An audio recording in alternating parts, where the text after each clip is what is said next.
اول فرخه باضت الحمد لله، لكن السمك كله اختفى وما فاضلش غير ارنب واحد.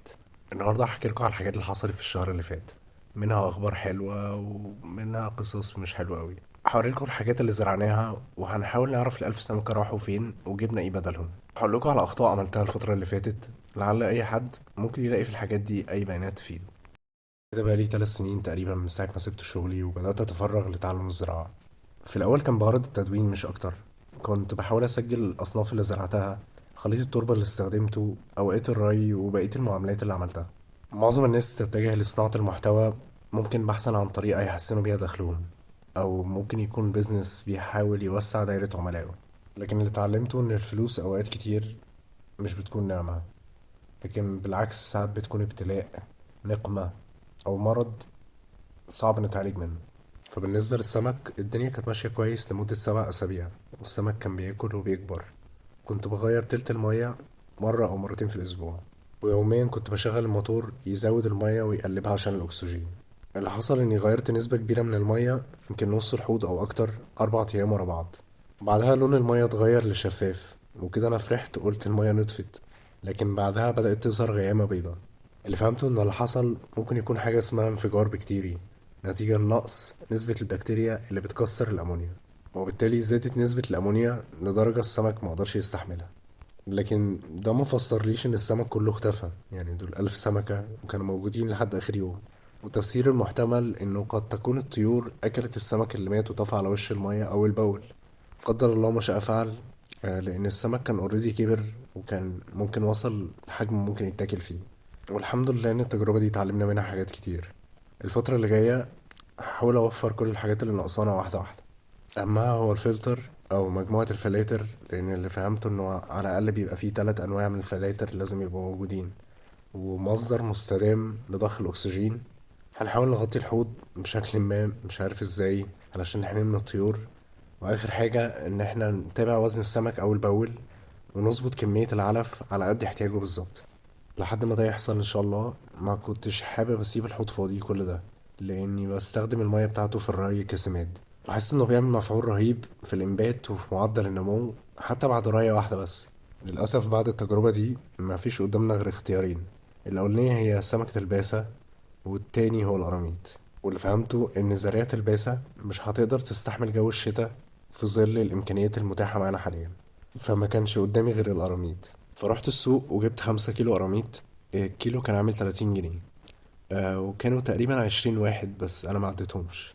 ده يعتبر أقوى أنواع الأسماك قوة التحمل، على حسب ما فهمت إنه بيتحمل درجات عالية جدا من التلوث، وكمان بيقدر يتنفس أكسجين لوحده من على سطح المية.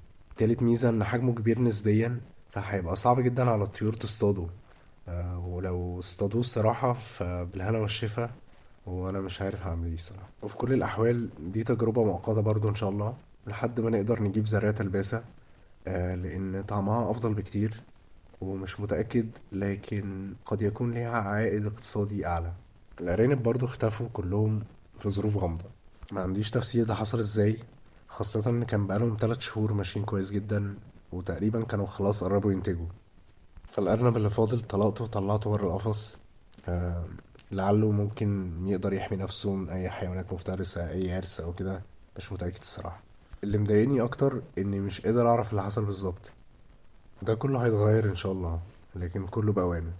بعدها جبت 3 فراخ في يومي كبار بقى، علشان أنا مش هاخد تجربة الكتاكيت دي تاني دلوقتي. الفرخة منهم كانت عاملة 100 جنيه، وصاحبهم قال لي إن عمر الواحدة 4 شهور تقريبا. بس لاحظت انهم بيبيضوا يوم ويوم لأ. مش عارف هل ده الطبيعي، ولا ممكن يكون ده بسبب سوء تغذية مثلا. لكن على كل فرحت قوي بالبيض الحمد لله، وحاسس انها تجربة تستحق العناء، لان البيض بنستهلكه بشكل يومي.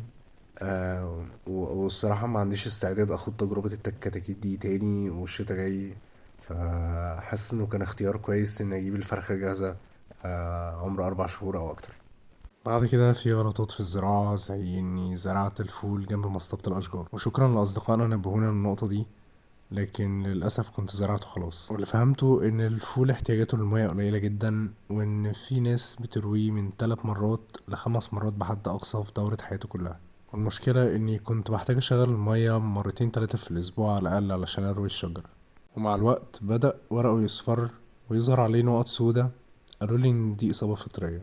تاني غلطة اني زرعت الذرة الرفيعة في اخر الصيف، وعلى الرغم من اني كنت قريت ان ده مش ميعاده، لكن برضو كنت حابب اجرب واشوف هيعمل ايه، لاني كنت زرعته السنة اللي فاتت في ميعاد غير ميعاده برضو، وفضل عايش طول الشتاء وكمل بعدها لمدة سنة تقريبا، وفي منه مازال عايش لحد دلوقتي. لكن يمكن الظروف كانت مختلفة، وعلى ما اعتقد اللي فضل عايش ده ما كنتش برويه اطلاقا. تالت حاجة في زراعة البرسيم البلدي. البرسيم السنة دي زرعته 5 مرات، وكل مرة واجهتني مشكلة مختلفة. أول مرة زرعته على مصاطب، وزي ما شفتوا نسبة الإنبات كانت ضعيفة جدا، وسبب إن المصاطب كانت عالية وعريضة زيادة عن اللزوم، فمستوى الرطوبة مكانش منتظم. ومعظم أصدقائنا قالوا لنا إن هو ما بيتزرعش كده، وإنه أفضل حل إن احنا نزرعه في حوض. فشلت المصطبة وعملت حوض، ورشيته على سطح التربة، وغطيته بطبقة خفيفة، وبعد كده رويت. ودي الطريقة اللي عطتني أفضل نتائج في الطرق اللي جربتها. لكن في ناس كتير قالوا لنا إنهم لازم ينقعوه الأول، وكمان بيرشوه على سطح التربة من غير ما يغطوه. فشكيت في نفسي وعملت كده فعلا. للأسف النصيحتين دول ما نفعوش معايا، لا مع بعض ولا كل واحدة لوحدهم. اللي نجح منه نسبة الحشائش فيه كتيرة جدا، والجزء التاني الطيور كلته كله، والنمل سرق كل الباقي. قد يكون في حاجة غلط في طريقة تنفيذي للنصايح ديت، ممكن أكون كنت بنقعه أكتر من اللازم، أو إن الري ما كانش مظبوط. لكن لما رجعت اللي أنا عملته لقيت إن في حاجتين ناقصين. أول حاجة إن معظم المزارعين اللي عندهم خبرة اللي بيزرعوا البرسيم بشكل تجاري أكيد بيستخدموا سماد عضوي من أي نوع لخدمة الأرض قبل الزراعة. تاني حاجة إنه في ناس قالت لي إنهم لازم يستخدموا سماد كيماوي زي الفوسفات، وأوقات في ناس بتستخدم مبيد حشري لمكافحة الحشرات. وطبعا أنا ملتزم بعدم استخدام سماد عضوي أو كيماوي ولا أي مبيد من أي نوع. بالنسبة للمبيدات فما أعتقدش إن احنا هنختلف إن استخدامها غير مرحب بيه إطلاقا، لأن واحدة من الأسباب اللي بنعمل عشانها كل ده هو الهروب من صور التلوث والسموم اللي بتتسرب لنظامنا الغذائي. ثانيا، فكرة مكافحة الحشرات باستخدام سم هي فكرة مرفوضة أخلاقيا بالنسبة لي مهما كانت أضرارهم. والحمد لله إن في طرق كتير جدا لمكافحة الحشرات بشكل آمن، وفي معظم الأوقات لقيت إن الحل ده غالبا بيكون أفضل اقتصاديا. واحدة من الطرق اللي أصدقائنا اقترحوها لمكافحة النمل هي إننا نحط مية بسكر أو أي أكل تاني جنب الجحر بتاعهم. النصيحة دي ممتازة لأن عبال ما النمل يخلص الأكل اللي حطيناه جنب الجحر هتكون البذور نبتت وثبتت نفسها في الأرض كويس. تاني حاجة بالنسبة لعدم استخدام الأسمدة العضوية، مفيش شك أبدا إن استخدام الأسمدة العضوية بيدي نتائج كويسة في الزراعة. وقد تكون النقطة الوحيدة اللي الناس بتختلف عليها هو إن احنا هل نستخدمه طازة زي ما هو، ولا لازم نسيبه يتخمر أو يتحلل بشكل ما أو كليا.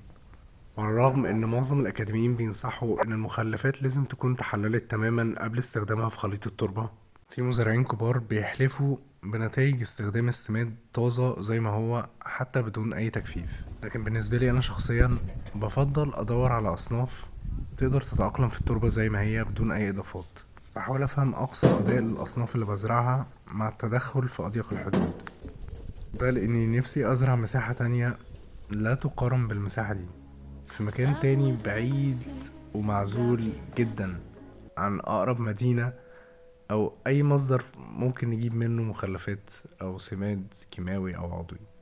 على الرغم من إننا ممكن نوفر كمية من السماد العضوي بتربية أنواع مختلفة من الحيوانات في المكان نفسه، ما أعتقدش في عدد من الحيوانات ممكن يكفي نقدر نزرع بالمساحة دي. فلو في أصناف تقدر تتأقلم في التربة زي ما هي بدون أي تدخل وتدي إنتاج مقبول نسبيا إلى حد ما، فمش هيبقى عندي أي داعي إن أخش في عناء توفير السماد وتحضيره وخلطه بأرض الصحراء المفتوحة. وقد نستخدم اللي نقدر نوفره من السماد مثلا في تحضير الشتلات أو في خليط التربة لغرس الأشجار لو حبينا. شكرا جدا لوقتكم، وأتمنى المقطع ده يكون فيه بيانات مفيدة. التجربة حق مكفول لكل الناس. انا كشخص ما عندوش خلفية اكاديمية او خبرة في الزراعة، قاعد بجرب مع نفسي في بيتي على مساحة صغيرة، لكن بتبقى مشكلة كبيرة لو استغلينا ثقة الناس فينا واقنعناهم نجرب على كبير ونجرب في حاجة مش بتاعتنا بره نطاق قدراتنا ومعلوماتنا.